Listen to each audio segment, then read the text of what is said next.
রাজ্যের শাসক দলের তরফ থেকে পালন করা হচ্ছে কিংবদন্তি শিল্পী হেমন্ত মুখোপাধ্যায়ের জন্মদিন। আর সঙ্গে পেয়ে গিয়েছি আরেক শিল্পী প্রদীপ ধরকে। দাদা, কালচারাল সেল এই উদ্যোগটা নিয়েছে, কেমন লাগছে? প্রথমবার এবার বিজেপি তরফে পালন করা হচ্ছে শাসক দল হওয়ার পর। ও থরবু বলি আমি পথে নেমেছি। এই পথে অনেক দিন ধরেই আমরা নেমেছি, রাজ্যে যাতে সুশাসন প্রতিষ্ঠা পায় সেই লক্ষ্যে।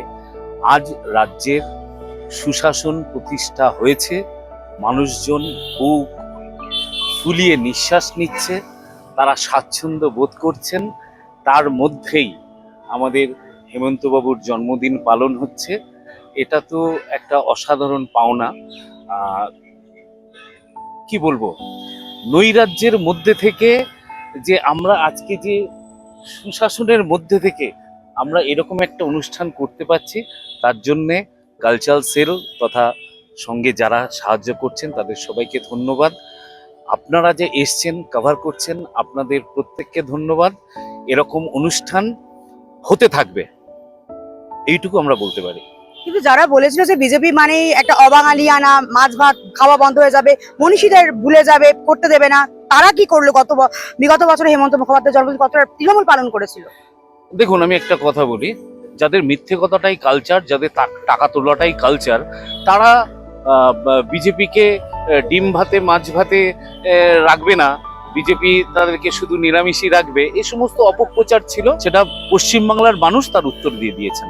এই যে টলিউডে কাজ পাওয়া না পাওয়া নিয়ে একটা আমরা ওরা বিভেদ ছিল, এখন তুমি অ্যাজ আ শিল্পী কি মনে হচ্ছে টলিউডে পরিবর্তনের হাওয়া বইছে এখন? দেখুন, আমরা কখনোই চাই না আমরা চাই প্রত্যেক শিল্পী তারা তার কাজের মধ্যে থাকুক, প্রত্যেক মানুষ তার কাজের মধ্যে থাকুক। সে তৃণমূল করুক, সে সিপিএম করুক, সে বিজেপি করুক, বা যে কোনো রাজনৈতিক পক্ষপাত না নিক। রাজনৈতিক পক্ষপাত থাকলেও তারা প্রত্যেকে পেটে ভাতে মাছে ভাতে থাকুক, এটা বিজেপি সরকার চায়। বিজেপি সরকার আমরা ওরাতে বিশ্বাসই করে না, বিজেপি সরকার সুশাসনে বিশ্বাস করে। একদমই তাই, যে একজন শিল্পীর পরিচয় তিনি শিল্পী, আর বাকি রাজনীতির রংটা রাজনীতির আঙিনাতেই থাকুক। একদম আঙ্গিনাতেই থাকা উচিত। বিগত সরকার যেটা করেছেন তার ফল আমরা দেখেছি। আমরা 3 বছর 4 বছর এক একজন শিল্পী কোনো কাজ পাইনি, কিভাবে যে আমাদের সংসার চলেছে, কিভাবে যে খেয়ে না খেয়ে দিন কেটেছে। আমরা চাই না যে তারা বিরোধী করছে বলে তাদেরও ওই লাইফটা, ওই সময়টা তাদের আসুক। আমরা দেখেছি ওই যন্ত্রণা, আমরা বুঝেছি সেই দুঃখটা আমরা বিরোধীদেরও চাই না যে তারা ওই যন্ত্রণাটা ভোগ করুক।